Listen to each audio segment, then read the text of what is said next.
Imagine air impinging perpendicular to a flat plate at velocity, v.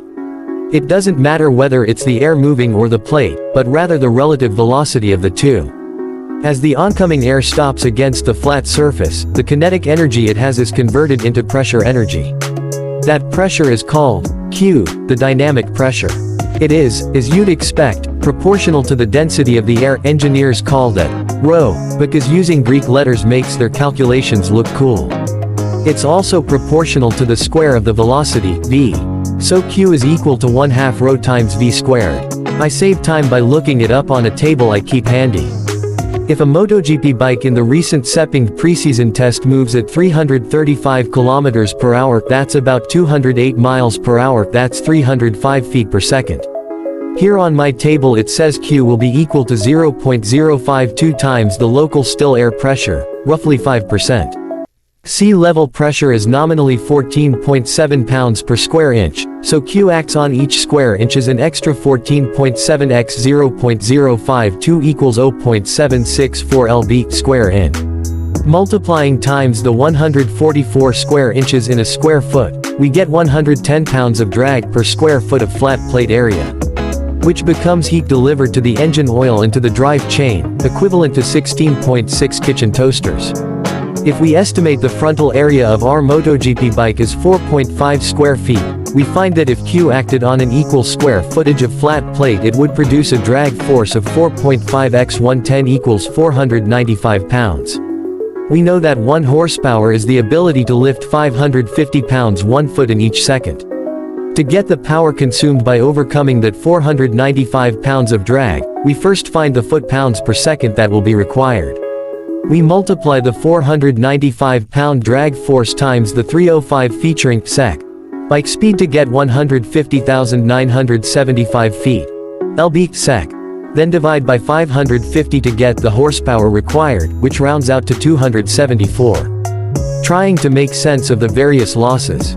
That's obviously too much, but we can reduce drag by altering our flat plate frontal area into a rounded shape that guides the flow around itself more gradually and produces a smaller energy-rich turbulent wake.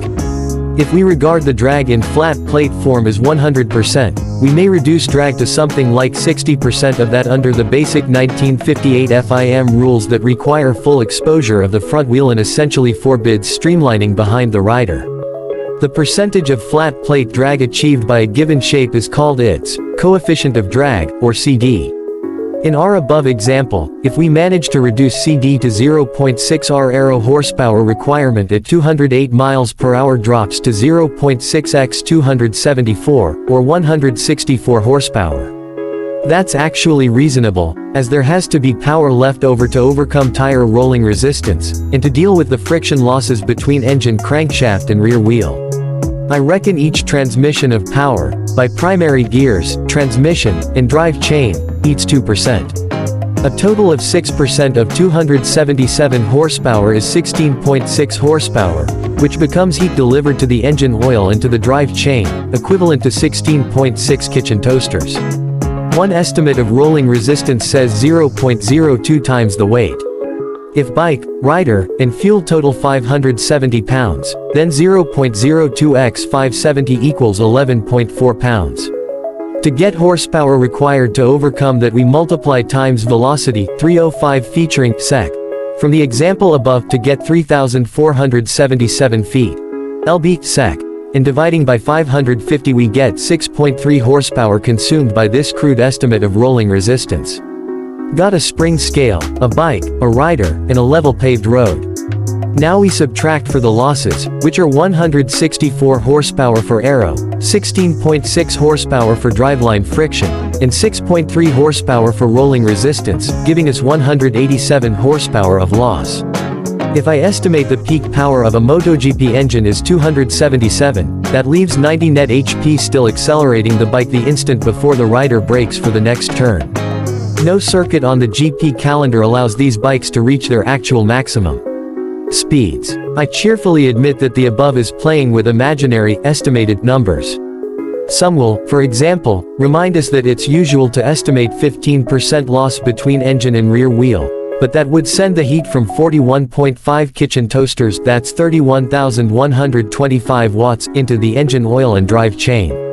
Is that reasonable? Why all that drag? A well-streamlined car can be given a CD of 0.30 and the great airships of the 1930s dropped to 0.05. Why do MotoGP bikes have such an embarrassing CD? The bulk of the bike is limited by rule to being only half streamlined, no streamlining behind the rider, and that shape has to plow through dirty air already considerably disturbed by passing over the irregular shapes of front wheel, fork, and brakes. Aprilia currently leads the way in reducing that disturbance by adding flow-smoothing fairings to fork legs and brakes.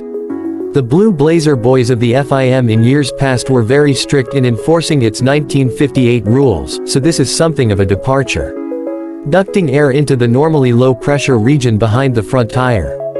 The Stegosaurus vanes, sticking up and slightly outward on some seatbacks, are slotted airfoils whose purpose may be to waste competitors' wind tunnel time or to guide some higher energy air into the bike's wake to prevent or reduce vortex shedding. Where did I get the figure of 277 horsepower for a MotoGP engine? A good BMEP brake mean effective pressure is stroke average net combustion pressure, at peak power is 200 psi, and if these 61C engines are peaking at 18,000 revolutions per minute, this rough estimate gives us 277 horsepower. But everyone has lately begun saying these engines make 300 horsepower, so that either requires they actually peak at 19,500 or that their peak power BMEP is 216 psi. Nobody likes a party pooper, so I'll duck the charge by saying they make 300 horsepower at the PR director's pen point. Pen point power has a nice ring to it.